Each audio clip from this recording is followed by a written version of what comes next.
Mental health is so important to not only discuss, but destigmatize. And here today to help us start that conversation is family and nurse practitioner Jennifer Rutledge. This is WakeMed Voices, a podcast brought to you by WakeMed Health and Hospitals in Raleigh, North Carolina. I'm your host, Caitlin White. Well, Jennifer, I am so glad that we are talking about this today. So to start off our conversation, can you tell us more about the importance of normalizing mental health discussions with a primary care provider? Yeah, I definitely want to focus this conversation on emphasizing the importance of mental well-being and how emotional health really plays a huge role in our physical well-being. Depression significantly impacts both mental and physical health and is the leading cause of disability. I think as primary care providers, we must first normalize mental health discussions with our patients to provide the best care we can and really promote healthy outcomes. Absolutely. And how can those primary care providers support mental health? I think first, letting patients know that they're not alone, right? That this is normal. The CDC reported in 2020 that 18.4% of US adults reported ever having been diagnosed with depression. So that's approximately 1 in 5 adults. And that's most commonly in our younger adults, ages 18 to 25. The first thing I really like to do is let the patient know that, hey, you're not alone. This is very normal. Validate the condition, the prevalence, and their concern. And then listen, right? If we're not listening to our patients, then we can't even begin to understand how to best treat them. And finally, I would say we've got to offer support, whether it be counseling or pharmacological support. But that is a discussion that I have individually with my patients by using shared decision making to figure out what is going to best suit the patient and their outcome goals. Some great points there. So what are some common mental health symptoms that may be an indicator you need to talk to someone and seek out that support? Yeah, Caitlin. So depression and anxiety are actually two different conditions, but often can go hand in hand. Typically, patients suffer from both anxiety and depression. Occasionally, it is just one or the other. Specifically with depression, patients can often complain of little interest in doing things, feeling down or hopeless, problems with sleep, feeling tired, maybe some appetite changes, and even some concentration deficits. On the other hand, people with anxiety may often report feeling nervous, feeling anxious, constantly worrying, maybe having trouble relaxing at nighttime, irritability, becoming annoyed, and that internal sensation of impending doom or just afraid that something awful may happen. So those are really like the common health symptoms.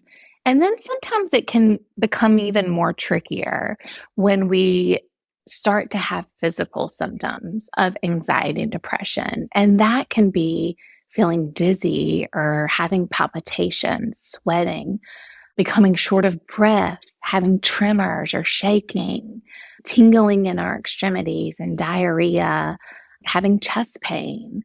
And I think with those, it's particularly hard to know what's going on. So really that's when you need to seek out medical advice from your primary care provider first and foremost, because it really takes the expert to dive in to see, is this something more serious going on physically, or is this equally serious with your mental health? Of course. Well, can you then give us an overview of the types of mental health screenings that a primary care provider may offer? Absolutely. So, fortunately, in the primary care setting at WakeMed, we've been consistently screening for depression since 2021. And this really came out of the increasing depression data that we retrieved out of COVID. There was a lot of compelling evidence that our numbers were significantly increasing nationally for depression. So we started screening, again, primary care offices on almost every patient that walks through our door. They get a 2-question screening to determine if they are having some symptoms of depression and do we need to take action on it. And those are just 2 simple questions that they can fill out in the lobby or that they can fill out in the exam room. We really encourage these patients to fill them out independently when possible, just to get honest answers. And those questions are, over the last 2 weeks, how often have you been bothered by? Question 1 is little interest and pleasure doing things. And question 2 is feeling down, depressed, or hopeless. And this is called the PHQ-2 questions. And the answers are not at all, several days, more than half days, or nearly every day.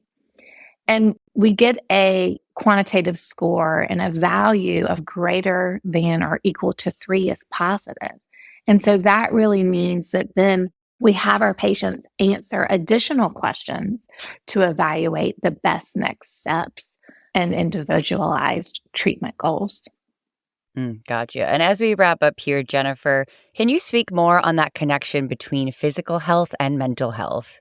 Yeah, absolutely. I really like to use the analogy of getting in a car accident, right? So if you're in a motor vehicle accident, automatically at that impact, you feel tense. Your body is kind of in that fight or flight mode where your heart rate starts to increase, your blood pressure starts to increase, you start to sweat, you start to worry.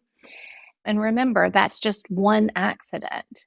And that can last during that acute event for anywhere from 5 to 10 minutes to 30 minutes, an hour. So think about that acute event happening every day for months or years and what that does physiologically on the body. It puts stress on your heart. And so certainly anxiety and depression can lead to high blood pressure, heart disease, and more chronic diseases that we continue to learn about over time. So it's really important for your physical health to seek treatment and get help. Great. Well, Jennifer, my last question today is, what are some common barriers to mental health care and how can providers help overcome them? Yes, Caitlin. So I think this is a 2-part question here. I think firstly, for patients, I think the barriers are the stigma, right?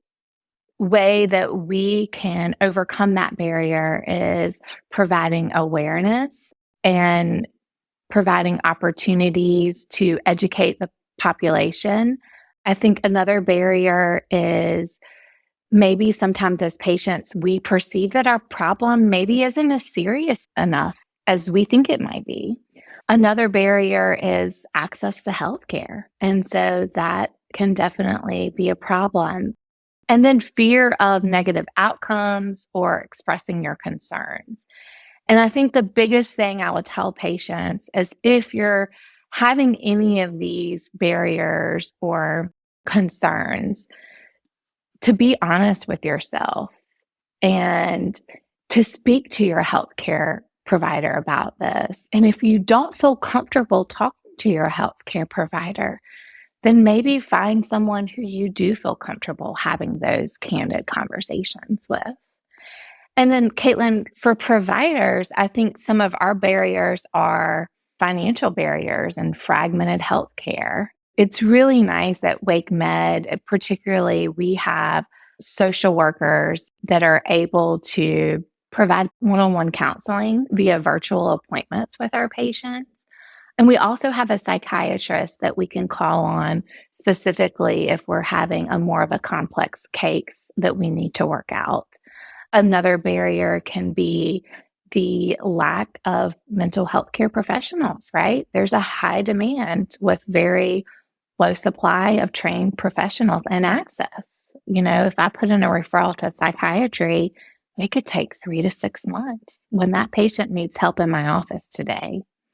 There's limited availability of those appointments. So again, I think WakeMed has done an excellent job with having support at our office for primary care providers to best suit our patients and care for their mental health needs. Well, it is really just so critical to take care of our mental health just as much as our physical health, like you said. Thank you so much, Jennifer, for everything that you do. Visit wakemed.org to learn more about WakeMed Primary Care. And thank you for listening. I'm Caitlin White with WakeMed Voices, brought to you by WakeMed Health and Hospitals in Raleigh, North Carolina.